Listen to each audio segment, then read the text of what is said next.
Steve, I knew nothing about this film before I sat down to watch it, and having loved you in all kinds of stuff, but including more recently The Trip with Rob Brydon, I thought this was a kind of evening version of your fantastic dinner comedy show.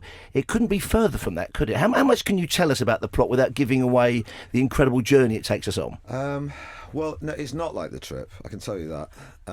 It's called The Dinner, but it's about four people who meet up for a dinner and discuss this like a moral dilemma that they've got, where the son of one of the characters, well, first of all, Richard Gere plays a man running for an American congressman running for the governorship of a state. I'm not quite sure which one, but and I play his brother. Laurel plays my wife, and Rebecca Hall plays Richard Gere's wife. And it's about the four of us coming together trying to resolve this problem, because the son of this congressman has committed a as either guilty of at least manslaughter and possibly murder of a homeless person, and it's all their lives will fall apart if this secret comes out, and it's how they deal with that. It's about sort of dealing with your sort of the morality of your views politically, and what happens when when you're having to deal with something personal.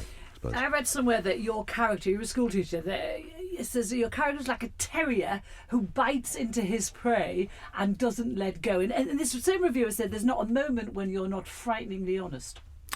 I think it's the character I play is someone who is someone who's bitter and disillusioned with the world and very intellectual, but sort of emasculated somehow because he's had sort of psychological problems, and those people are often very, very honest to the point, to a fault, and I literally mean to a fault, in that they upset people and hurt people, including themselves. So it's a very self-destructive but perceptive character. It's a four-handed film. It's not. I mean, there are other parts to the film. Other people in it, yeah. But it's mainly a four-handed. Yes. Is that more difficult, more intense to do? Well, you've got four people sat round a table for much of it, although a lot of it is told in flashback. So there are other scenes, but it's sort of anchored around this dinner, and then we sort of go away and look at various scenes in the past leading up to this dinner. Well, it's not difficult because I was dealing with three very professional actors who are all on the top of their game, and so. And there was no rehearsal. Because the guy got you to sit down, didn't he, the director? Got you just to sit down and kind of start. The director, Oren Moverman, who's this fantastic director, did a couple of great movies called Rampart and The Messenger, both with Woody Harrelson. Very fantastic movies, which are what made me want to work with him. He sits you all down, and you've all got this long tracks of dialogue where there's lots of dialogue crossing over each other. It's quite complex, and he just rolls the cameras and says, go. And it's quite scary because you've not rehearsed it. But what comes out at the end is actually what you lose on the swings you gain on the roundabout. So although it's not rehearsed, it's a little bit rough at the edges. It's very authentic, and because sometimes you can over-rehearse something so that every line sounds delivered and everything sounds preconceived. And you can see the wheels turning sometimes, which you very much can't in this. You can't because it's you're acting slightly blindly, but it's okay if you think you're with people you trust, and when you're with professionals like these. Yeah, you mentioned that. I mean, you're working with guys who are at the top of their game. Is that, and have been in the industry for years and years, is that daunting for you? It was a little bit because I mean, obviously most of my career has been in comedy, yeah. But I've made a few forays into drama recently. So, but still, I was probably. If anyone was the odd man out, it was probably me in the cast. So it's he was rolling the dice a bit, I suppose, casting me. And what was it like working with Richard Gere in particular? Because he's a very thoughtful actor, but he's also somebody who's very committed to things like his Buddhism and stuff like that.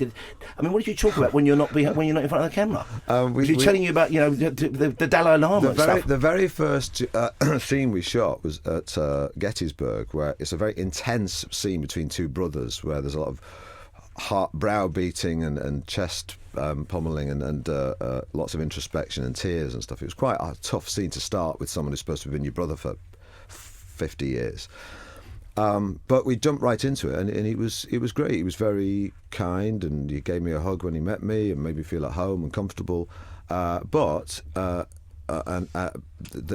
a slight kind of awkwardness because there was a scene where we did a fight towards the end of the movie where he's supposed to beat me up because I do something quite reprehensible to his son, and he I'm supposed to sort of dummy a punch and move my head out of the way while he throws a punch at me, and I didn't do it quick enough, and he punched me square in the face on the cheekbone.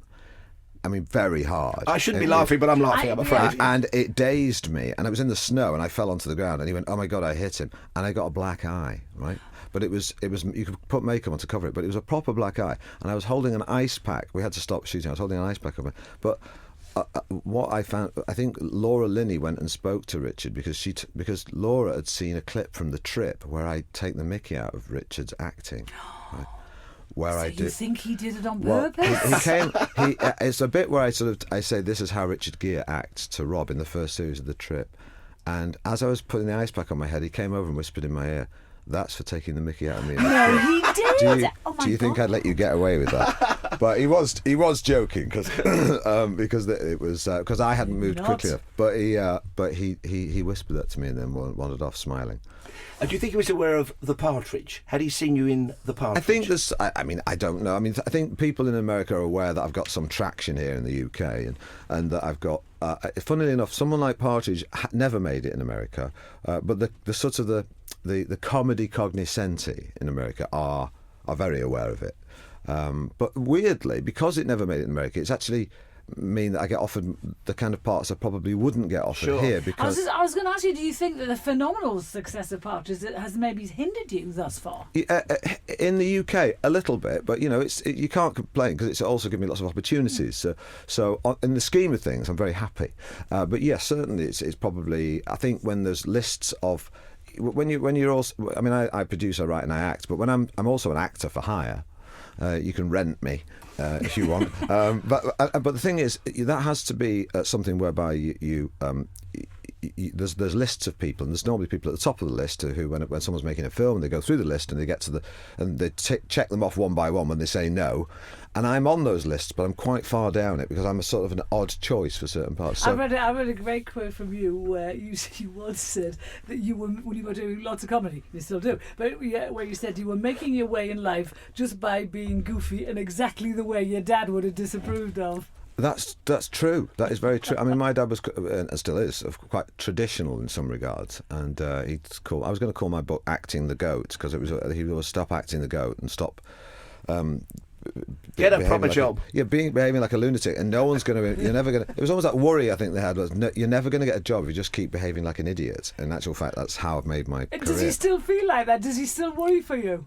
No, I think he's kind of probably finally, after 25 plus years in the business, he's finally accepted that it is a legitimate occupation. And you're back working with Jeff Pope, the BAFTA award-winning writer who adapted Philomena, which you were fantastic in. Yeah. And you're playing Stan Laurel opposite John C. Reilly as Oliver Hardy. It's their last British tour. Is that for TV or the movies? It's for the movies. And Jeff Pope, who we wrote Philomena together, and we've been writing ever since. In fact, we've written a couple of other things. But this is a film Jeff wrote about Laurel and Hardy on his own, very well, and irritatingly well. He's irritatingly talented. It is annoyingly well written. They asked me if I'd play Stan Laurel, and John C. Reilly played Oliver Hardy, and it was thoroughly enjoyable film to make, but with some laughs, but a lot sadder than you'd expect. It's about a sort of relationship between two ageing men, Let's go back to The Trip. I mean, I watched that and loved it. But you've said in the past that you're not friends with Rob Brydon. You don't socialise. Oh, that's not that. I mean, what I mean is, it's like there are people you see at work who you don't socialise with much, but we sometimes bump into each other at like functions and dinners. Yeah. No, we don't really socialise that much. I mean, we talk. And the thing is, we like each other in a sort of in a funny sort of way. But we only really, when we meet up to do trips, we've got a lot to talk about because we're catching up as well. It's like having a relative. So often you see most people see more of their work colleagues than they do of their relatives or extended family. It's the same with Rob. Yeah. It's funny. Somebody wrote somewhere that that you're not a double act. It's not a buddy movie, but somehow when you're together, it's like you belong together, which is. It is a bit husband and wifey, I think, me and Rob. Yeah. Yes, is he Martha, presumably? I think he's definitely Martha. And does he leave, do you guys keep stuff? Do you guys leave stuff in the gym when you're doing those? When you're doing different stages of Roger Moore? Does he ever pull something and you think, oh, yes, so and so, you've been kind of harbouring that one? Oh well, there's definitely a little bit of. trickery that we employ, because we're supposed to be improvising. But I think in the trip to Italy, we were quoting the Romantic poets. Now, of course, I can't quote Romantic poets like that off the cuff. So the night before in my hotel room, I'll just do a bit of homework and gen up on a few quotes that make me sound very learned, and then chuck them in the conversation the next day.